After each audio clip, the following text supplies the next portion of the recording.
거기에서 활용되는 선화증권이, 그러니까 선화증권이 사용되면 그 선화증권은 스테일 BL이 될 가능성이 매우 높다라는 얘기고, 그 스테일 BL을 이라고 표현하려면 결국은 결제단이랑도 결합을 해야 되는 거죠.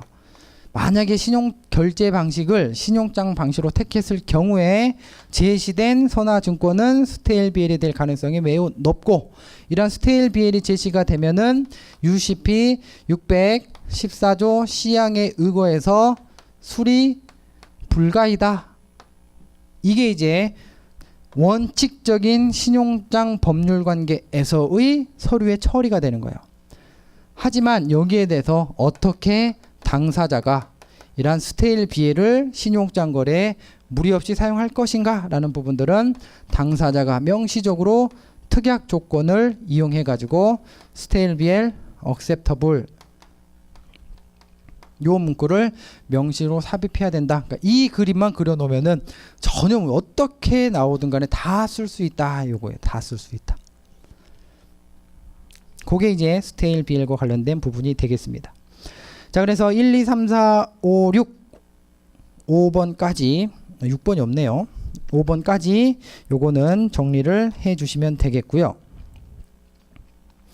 그 다음에 15페이지에 보시면은 이제 여기에 이제 추가 점수를 위해서는 우리가 이러한 시도를 해야 된다 이거예요. 자, BWT 거래를 할 때 당사자가 그러니까 이러한 형태를 가지고 계약을 체결하고자 해. 그럼 어떻게 해야 된다? 점검매매 조건부 청약을 이용해 가지고 거래를 성립시킬 수 있다. 요거예요. 두 번째, 결제 방식. BWT 거래를 할 때는 신용장 거래 할 수 있다 없다? 있다. 그죠? 있는데 이런 문제가 생길 수가 있다. 그래서 이렇게 특약을 맺어야 된대. 하지만 복잡하니까 BWT 할 때는 가장 적합한 형태로서 COD나 아니면 단순 송금 방식에 의하면 무난하다. 이제 이 얘기예요. 거래 형태나 뭐 메커니즘으로만 보면은 뭐 요게 가장 적합한 것으로 볼 수가 있죠. 그죠? 구조적으로만 보면 BWT라고 하는 게 물건 미리 갖다 놓을 테니까 와서 보고 거래를 하자, 계약을 하자. 이게 무역거래 형태잖아요. 그렇죠? 가장 메커니즘적으로 적합한 결제 방식이 뭐야? 와서 보고 마음에 들면 현금으로 지급해. 그리고 너가 물건을 가져가. 이런 거잖아요. 뭐 편하다 이런 게 아니라 구조적으로 가장 적합한 것 물어보면 요걸 써줘야 된다 이거죠. 뭐 편한 걸로 따지면 요게 가장 편하죠. 사전이든 사후든 지급하면 된다 이거니까. 그 다음에 9번째 선화증권 종류 나와 있고요. 그 다음에 밑에다가 번호 하나 더 따가지고 품질 결정 방법이라고 써두겠습니다. 품질 결정 방법. 자, BWT 거래에서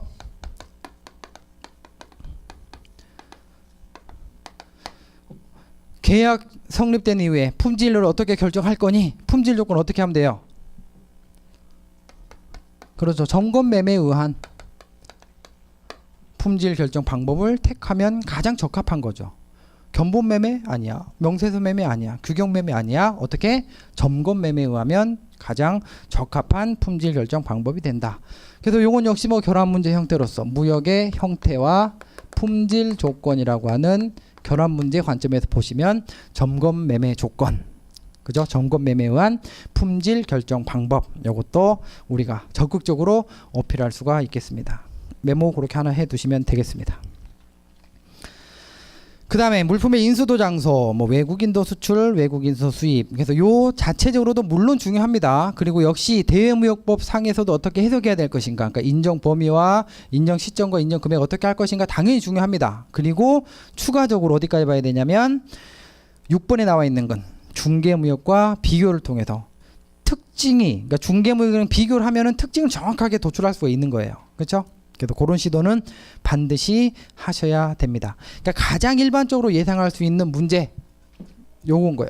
중개무역과 외국인도 수출에 대해서 개념을 각각 설명을 하고 이를 비교 설명하시오 이렇게 물어볼 수 있다는 얘기죠. 그럼 비교 설명해봐 라고 하면 결국은 비교 설명해봐 라고 하면 어떻게 목차를 잡으라 그랬냐면